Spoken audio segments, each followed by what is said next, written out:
Hi! Welcome to our channel where we share the most intriguing stories. When a glossy envelope arrived offering a rancher peanuts for his ancestral Wyoming land, it seemed like a bad joke. But buried in that offer was a secret. An entire luxury community had been built on stolen soil, and they just picked a fight with the wrong cowboy.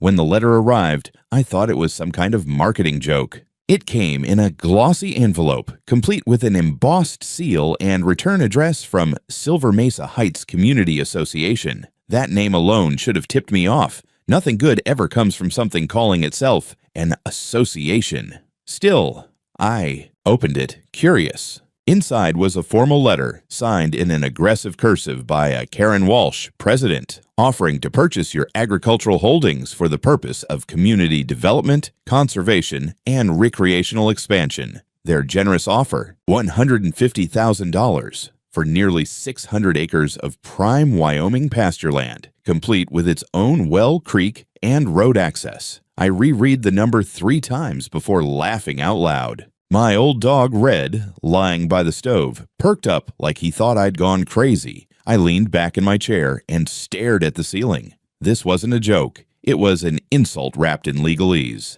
Then came the kicker.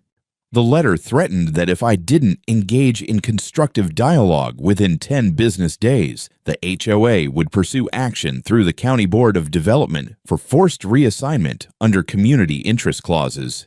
Translation: they were going to try to take my land by force, through the county, over my dead body. I've lived on this ranch since I could walk. My grandfather bought it after World War II when land was cheap and banks were generous to returning soldiers. 35,000 acres of high plains and pine, stretching from the old rail line down to the Shale Ridge, including a chunk of land right in the middle of what is now Silver Mesa Heights. That chunk had once held a mining camp, Lang No. 7 Shaft back when coal was king. It had been dormant since the 60s, but the deed was still clean, untouched, ours. I didn't respond to the letter. Instead, I drove into town the next morning and parked in front of the county records office. Cold wind bit through my jacket as I made my way inside, where the clerk, Holly, looked up and smiled. She's known me since I was in Little League. "Haven't seen you in a while, Justin. You okay?" "Yeah," I said, handing her the letter. "But I need to pull the land records on Silver Mesa Heights." Her eyebrows went up. "They trying to sue you?" "Worse. They think they can buy me out. I need to see who actually owns what out there." An hour later, I was at a back table, surrounded by survey maps, scanned deeds, and old lease agreements. The HOA development sat like a tick in the middle of my family's land, more specifically on Parcel 42 Alpha, leased in 1948 by the Lang family to what was then the Bighorn County Land Trust for a 99-year term. I flipped through the lease. The termination clause was clear, non-renewable without express written agreement from the Lang family. And guess what? Nobody ever renewed anything. As far as the law was concerned, I still owned it all. Their gentrified sidewalks, their bougie golf club, their imported decorative maples, all of it stood on my dirt, and they had no idea. I gathered the maps, made copies of the original lease, and drove straight to my attorney, Evelyn Marsh. She's the kind of woman who once made a judge cry without raising her voice. "They think they're buying 600 acres from you for a song," she said, reading the letter. "Do they even know who you are?" "They will soon," I said, sliding over the lease copy. "I want to make it official. Let's notify the county." Evelyn smiled like a timber wolf spotting a crippled elk. "Oh, we're going to do more than that. We're going to remind them who owns the ground they walk on."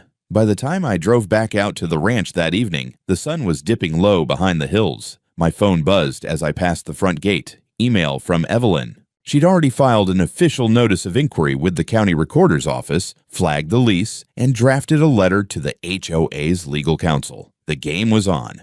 The invitation came 3 days later, slid under the gate at the edge of my property in a cheap envelope with faux gold lettering. "You are cordially invited to an open dialogue regarding land negotiations," it read, "at the Silver Mesa Heights Community Hall, Thursday at 5 p.m. Attire, business casual." I considered tossing it in the fire, but something told me it was better to look this beast in the eyes. So, Thursday afternoon, I saddled up, not on a horse, but in my old Ford Super Duty, still dust-covered from a morning out near the southern boundary line, and drove the 30 minutes into enemy territory. Silver Mesa Heights was everything I hated about modern development. Identical beige homes with artificial stone facades, winding roads named after birds that had never flown here, and hedges trimmed with military precision.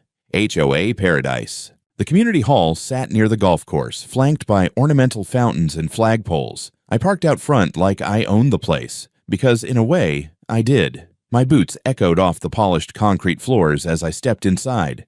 The air smelled like air freshener and expensive desperation. There were maybe 20 people in the room, all dressed in what I could only call boardroom cowboy. Pressed jeans, spotless boots, faux flannel. At the far end of the room stood a woman in a white blazer with a name tag that read, Karen Walsh, President. She was already talking when I walked in.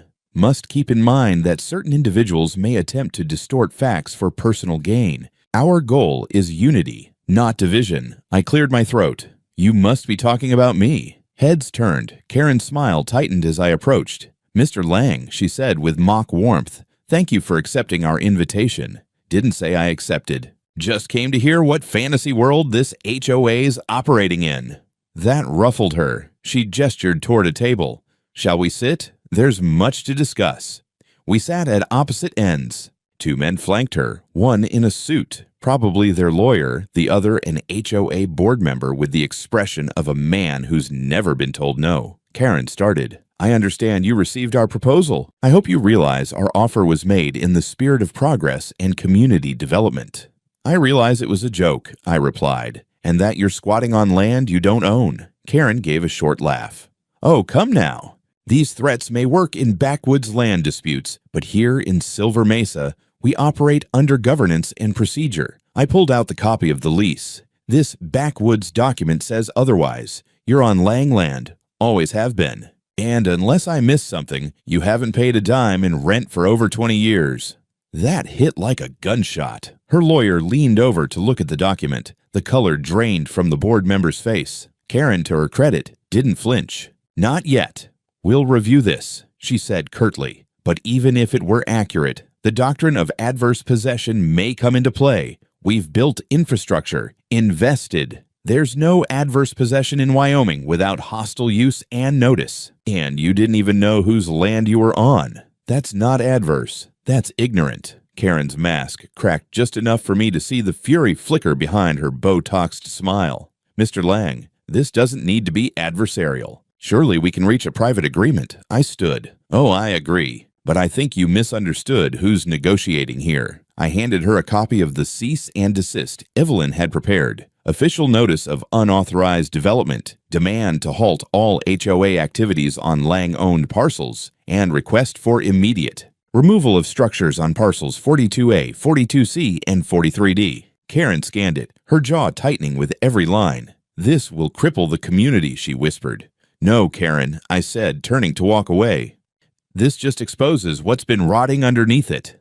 As I left the hall, I could feel the weight of their stares on my back, silent, stunned, and afraid. The real shock hadn't even started yet. I didn't even make it back to the ranch before the panic started. My phone buzzed nonstop all the way down the gravel road. Calls from unknown numbers, voicemails from nervous board members, one particularly frantic message from someone claiming to be legal counsel for the HOA.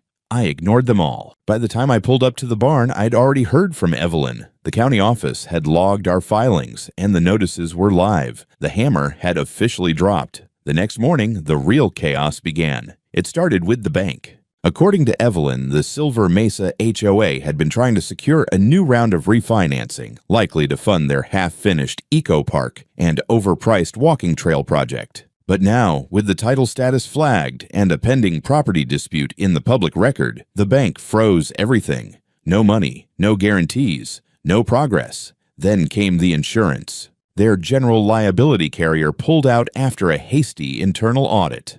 Title encumbrance, they cited. Elevated risk due to unresolved land ownership. The moment those words showed up in the system, their coverage vanished. Property, liability, board protection gone overnight. I didn't even have to lift a finger. The machine started eating itself. By Friday afternoon, residents of Silver Mesa were flooding the HOA email with questions. Why are road repairs on hold? Why is the new pool closure notice posted? Why did the bank suddenly halt construction on the golf course extension? And, more importantly, why were they just now hearing about a land dispute that could threaten their home values? Karen, never one to go down quietly, doubled down instead. She called an emergency HOA meeting Saturday morning in the clubhouse, but it wasn't a meeting, it was a rally. I got the footage later from someone who'd secretly recorded it. She stood there in front of a room full of angry homeowners, spinning a story that made me out to be a malicious land hoarder who had duped the system with ancient paperwork and predatory intent. She claimed the lease had expired, that my family had abandoned the land, and that her legal team was preparing to neutralize my claims in court. And then, the real bomb, she proposed a new emergency measure, a community fund levy, which would require each homeowner to pay a special $5,000 fee to defend Silver Mesa from unjust external legal threats. I nearly choked on my coffee when I read that. The kicker, she claimed the vote had passed unanimously, but not everyone was buying it. Sunday morning, I got a knock on my office door. It was a man in his 60s, broad-shouldered, weathered face, well-worn jacket. Name was Tom Rayburn. He lived on Trail Creek Lane in Silver Mesa and had been on the HOA's original architectural committee. "Mind if I come in?" he asked. "I think we've both been on the receiving end of some grade-A bull." We sat down at my kitchen table. Tom explained that he and several other longtime residents were beginning to suspect something was deeply wrong. The vote Karen claimed had passed. None of them were informed about it. Several had never seen a ballot. The people she said had supported the levy, some were out of town. Others had voted no. One had been dead for 3 months. "I checked with 4 of my neighbors," Tom said. "All of them say their signatures were forged." I handed him a copy of the lease and the official land use filings. "She's been building on stolen land, Tom. Now she wants your money to cover the fallout." He rubbed his face and sighed. "Then it's worse than I thought." Tom didn't leave empty-handed. I gave him copies of everything, including the cease and desist, and encouraged him to speak to an attorney. If people inside Silver Mesa started turning against her, the whole facade could collapse before it even reached court. Before he left, he said something I won't forget. "She thought we were sheep. But it turns out, you're the shepherd."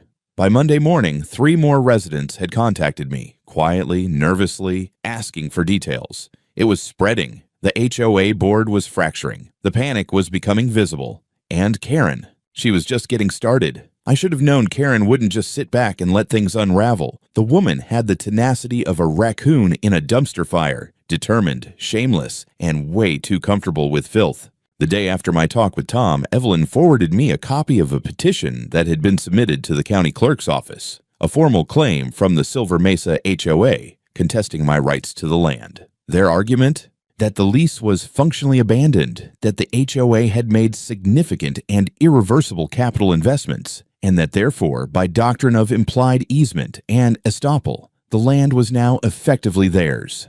It was nonsense. Legal spaghetti thrown against a courthouse wall. But then I saw the signatures, dozens of them, residents, supposedly backing Karen's version of the truth. Some names I recognized, people Tom had told me were against the levy. Others I knew had explicitly stated support for my case in private. The best part? Right there, tucked between a Judy M. Rollins and a Stephen B. Hahn, was a man named Larry Fieldstone. Larry had died of a stroke 7 months ago. I drove straight to Evelyn's office. She was already flipping through the documents when I walked in. "Forgery," she said flatly, handing me the stack. "I've already contacted 3 people whose signatures appear here. All of them deny signing anything. Can we nail her on it?" Evelyn gave me a smile that could have frozen lava. "Oh, we're not just nailing her. We're building the gallows." She filed a formal complaint for fraudulent petitioning and signature forgery attached to the broader civil case. But that wasn't all. She also subpoenaed the HOA's internal communications, minutes, and records on the basis of deceptive collection of community funds. That's when we got our next break. One of the newer residents, a tech consultant named Andrea, forwarded Evelyn a private email thread between Karen and the HOA board. In it, Karen referred to me as the cowboy problem and detailed plans to outmaneuver the legal nuisance with sufficient PR and pressure. But the real kicker was a line buried in one of the replies from the HOA's treasurer. "Isn't the lease technically still valid? Should we be doing this without disclosure?"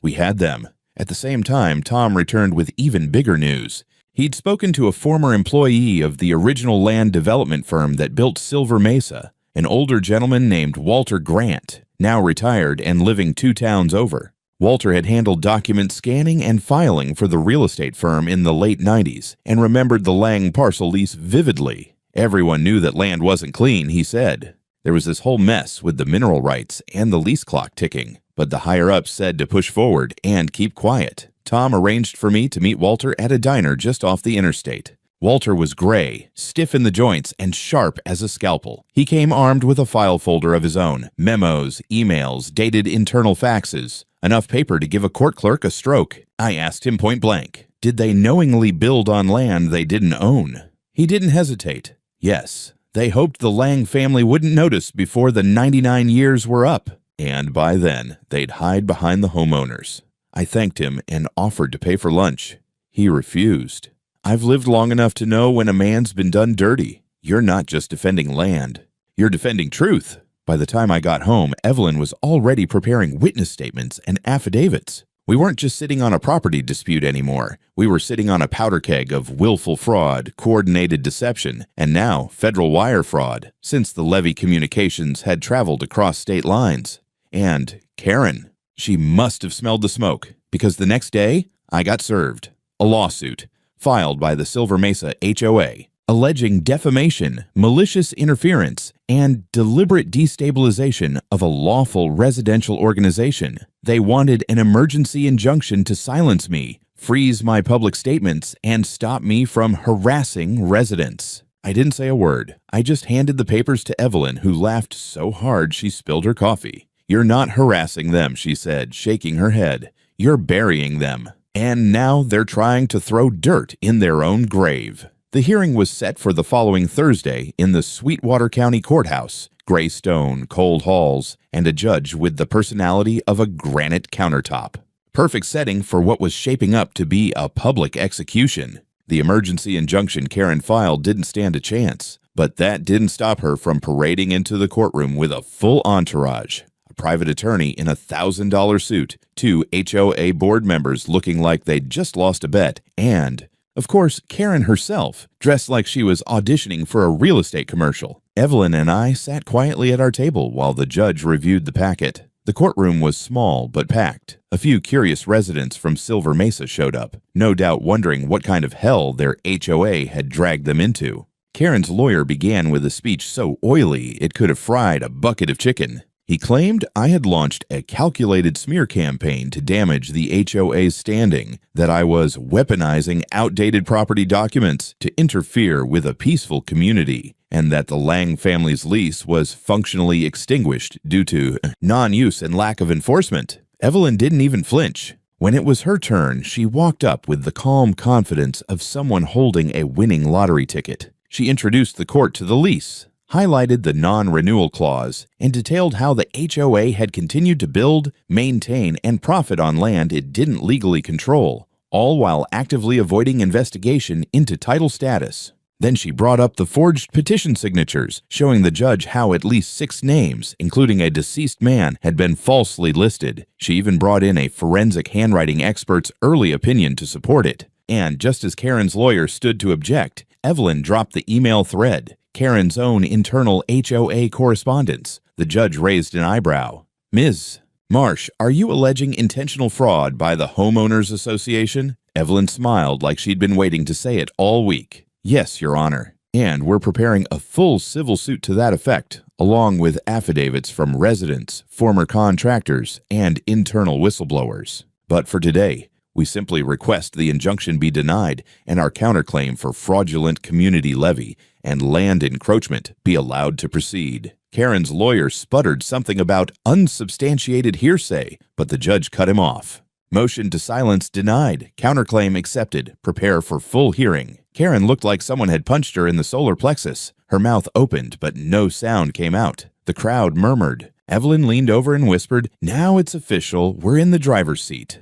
After court adjourned, a reporter from a local news station caught me in the hallway. Apparently, word was spreading fast. Local rancher claims HOA built a neighborhood on stolen land was already being drafted for the evening segment. I didn't say much, just confirmed we were pursuing action and told them to talk to my attorney. But that evening, my phone blew up. Calls, emails, messages from people I hadn't heard from in years. Some from other HOAs, from neighboring counties, even from a few attorneys out of state who wanted to talk strategy. More importantly, Silver Mesa was now imploding from the inside. Tom texted me a photo of a notice someone had taped to the clubhouse door. Emergency meeting. Residents demand financial audit. The HOA board was being called out publicly. Residents were asking for transparency. And one woman apparently tried to access the association's budget reports and was told that information is restricted. Word is she called her lawyer immediately. The next day, Evelyn got an email from a county official. They were initiating a title investigation into the original development permits for Silver Mesa, prompted by the documents we submitted. If they found irregularities, especially with tax filings, land grants, or infrastructure approvals, the fallout could go nuclear. I spent that night reviewing witness statements, especially Walter Grant's.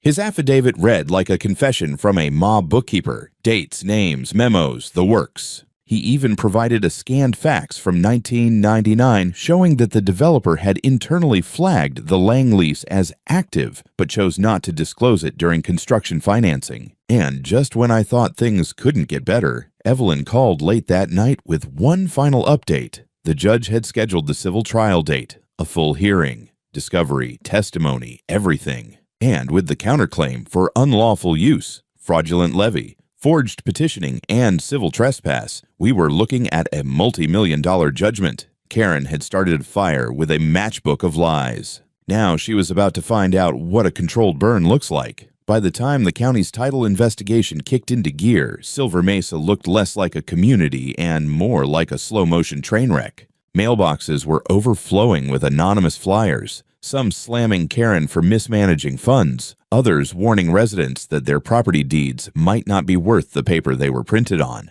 A few brave souls even started taping handwritten signs to their windows. No more HOA lies, and Lang owns the land. We demand answers.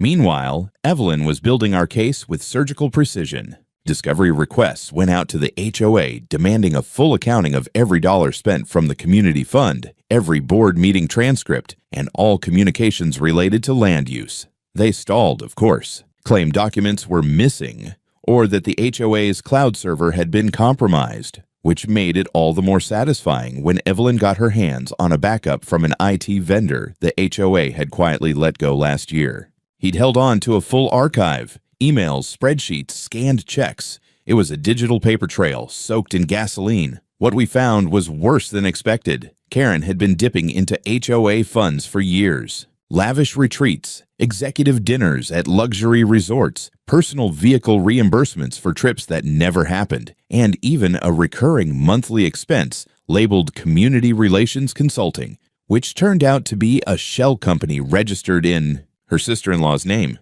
In total, nearly $160,000 unaccounted for. But it didn't stop there. We discovered that the emergency legal defense levy she pushed through with forged votes had been spent before it was even collected. She'd borrowed from the operating reserve, redirecting funds to cover previous deficits, ones she'd created with her personal mismanagement. The HOA was flat broke, legally, morally, structurally. And yet, she still showed up to board meetings, sunglasses on indoors, spinning her narrative like nothing had changed. "This is a coordinated smear campaign," she said in one clip. "A rural landowner trying to extort our peaceful neighborhood." Then came the final straw. One Friday afternoon, as I was checking fence lines near the North Ridge, I got a call from Tom. He sounded shaken. "You need to come down to the community center, now." When I got there, 2 sheriff's cruisers were parked outside. Inside, residents were gathered in hushed clusters. At the front of the room, Karen sat stiffly in a folding chair, hands on her lap.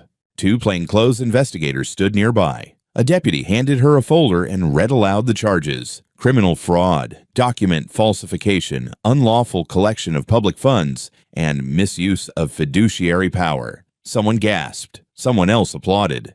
Karen didn't speak, just stared forward as if waiting for someone to wake her up. They escorted her out of the front door in handcuffs. No one stopped them. The board collapsed overnight. 3 members resigned. The treasurer disappeared entirely. A temporary oversight committee formed, composed of residents who now just wanted answers and some damn peace. That night, I met Evelyn at her office. She had the final estimates tallied. Between back rent, property damages, civil fraud, and punitive penalties, she said, flipping through the paperwork. We're looking at a conservative claim of $3.2 million, possibly more if the judge tacks on personal damages.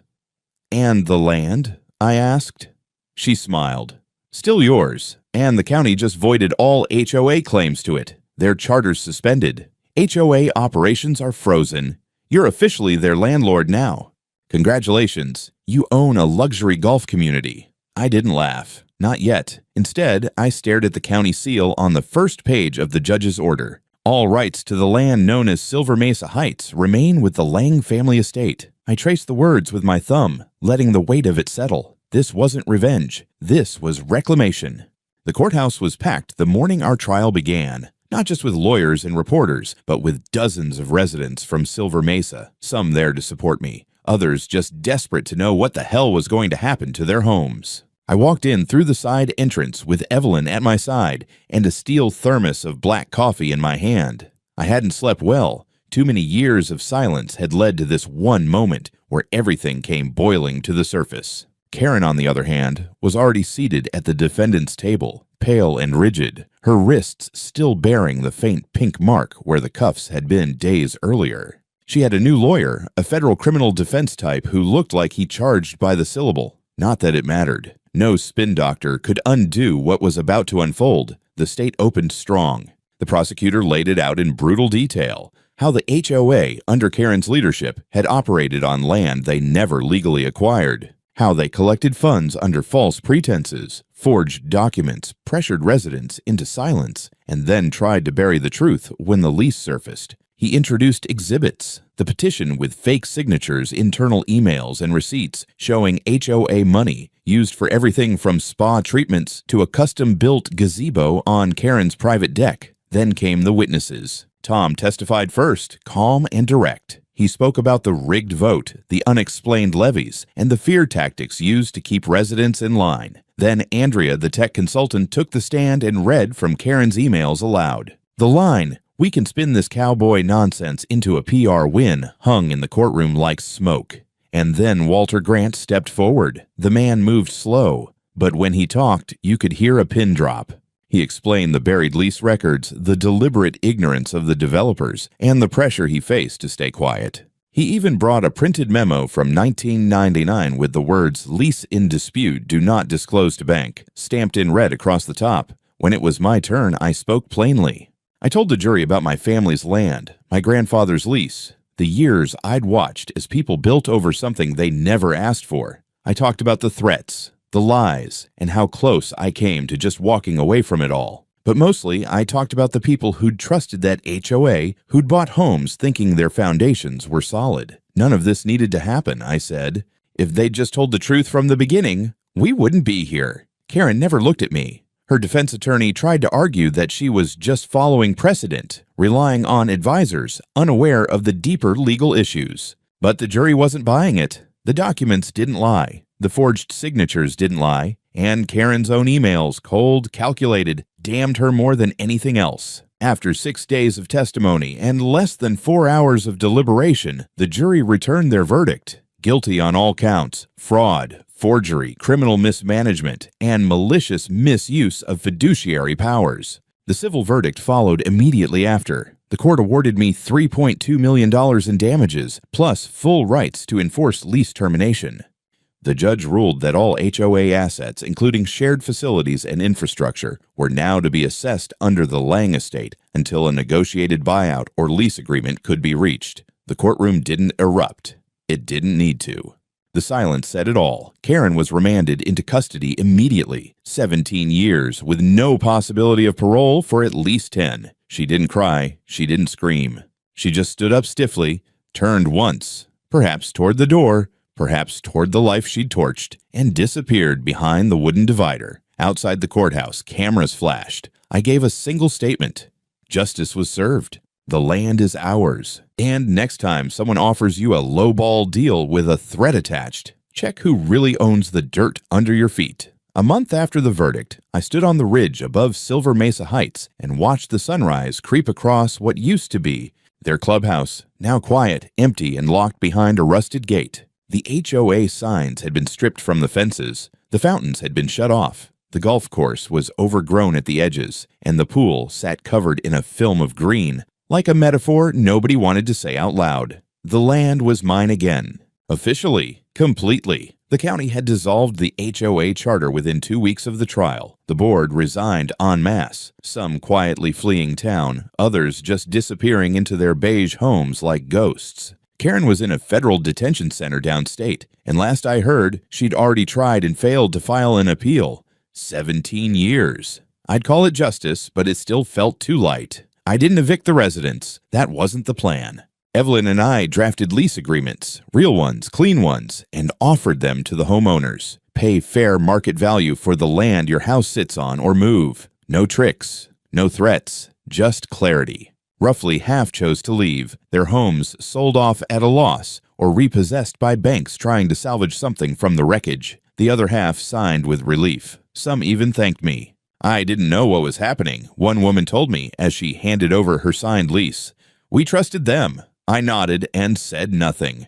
There wasn't much to say. With the reclaimed land, I started building. Not more houses, not the plastic kind, but something that would last. On the northern bluff, I laid the foundation for a new community fire station staffed by volunteers from nearby towns. On the south end, we broke ground on a proper equestrian center, stables, a full arena, even training programs for kids. And on the old HOA common ground, where Karen once promised a private eco-park, I opened a public garden. No gate codes, no fees, just soil and sun. The entrance arch bore a new sign. Lang Ranch Commons, no HOA, just land, neighbors, and room to breathe. The first time I saw it lit up at night, I just stood there in silence, hands in my pockets. It was everything the HOA promised but never delivered. Evelyn said we could have auctioned the remaining parcels and walked away with more than $7 million. Maybe I still will someday, but not yet. For now, the land needed to breathe. So did the people on it. On the 4th of July, we held a barbecue in the field that used to be the HOA's private event lawn. I rolled up in my pickup, parked next to a line of lawn chairs, and flipped burgers for 2 hours. Tom brought his grandkids. Andrea played DJ. Even Walter Grant showed up, wearing a cowboy hat that looked older than me. He handed me a beer and said, "You ever consider running for county commissioner?" I laughed so hard I nearly dropped the spatula. That night, as fireworks cracked above the Wyoming sky, I stood out by the fence line and looked back at everything we'd fought through. Lies, threats, lawsuits, fraud, politics. And it hit me. This wasn't just about boundaries or deeds or who had the bigger lawyer. It was about ownership. Real ownership. The kind you don't sign for, but earn day by day, by refusing to be pushed, by standing your ground, and by never letting a bully talk you out of what's yours. So yeah, next time some HOA tries to send a cowboy an ultimatum, they'd better check who owns the goddamn mountain first.